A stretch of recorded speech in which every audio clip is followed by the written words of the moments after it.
جناب زرارہ امام جعفر صادق علیہ السلام کے وفادار صحابی ایک روایت بیان کرتے ہیں جس میں امام زمانہ عجل اللہ تعالی فرجہ الشریف کی غیبت کے دور اور شیعوں کے سخت امتحانات کا ذکر کیا گیا ہے۔ زرارہ کہتے ہیں کہ میں نے امام علیہ السلام سے پوچھا کہ اگر میں توفیق پا کر امام مہدی عجل اللہ تعالی فرجہ الشریف کی غیبت کے دوران میں زندگی گزاروں تو میں اپنے دین کو کیسے محفوظ رکھوں گا؟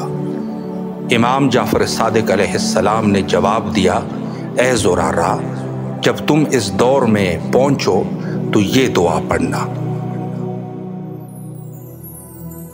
اے خدا خود کو مجھے شناسا کر، کیونکہ اگر میں تجھے نہ پہچانوں تو تیرے رسول صلی اللہ علیہ وآلہ کو بھی نہیں پہچانوں گا۔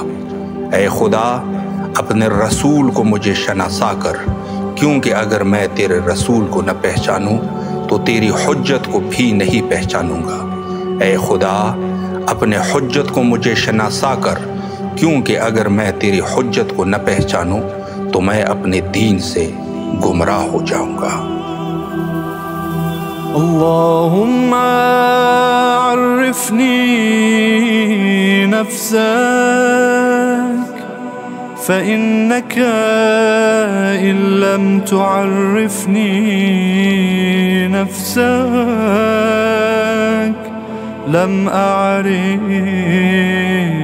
نبیک۔ اللہم عرفنی رسولک